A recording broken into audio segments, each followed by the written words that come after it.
Habari yako? Poa sana. Tuko na nani hapa? Uko na Rose Mwende? Rosie, mimi niko na swali. Okay. Toka ushaanza toka umeanza high school, primary, ushaipokea basari yoyote kwa serikali? Of course nilipokea. Ulipokea kama pesa ngapi maximum? Like 10k. 10k. Sasa swali yangu ni mbona watu wengine wanapokea basari na kuna watu wenye hawajaipokea basari toka waanze kusoma? Okay. To some point unapatanga kuna watu wako familia sana na let's see kama mwenye anapeana ni MP.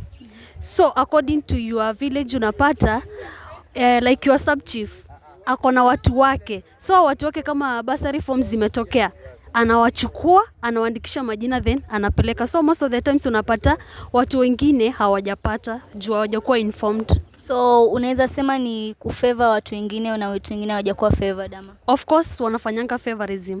Lakini sasa mbona mtu mmoja relay? Sasa mimi najua kuna mtu mwenye kuanzia January mpaka December anapokea basari na kuna mtu mwenye hajaisoma na basari ever since. Mbona sasa? Okay, hapo naweza sema tu ni hiyo favor juu kama una familiarize na hao kina MPs and whatever, hapo ndo utapokea. But kama wewe ni mtu kimya kimya, like ujuani na sub chief sana, mostly jina yako ataandika. So it will end up unakosa. Sawa, ulikuwa na mimi Angela.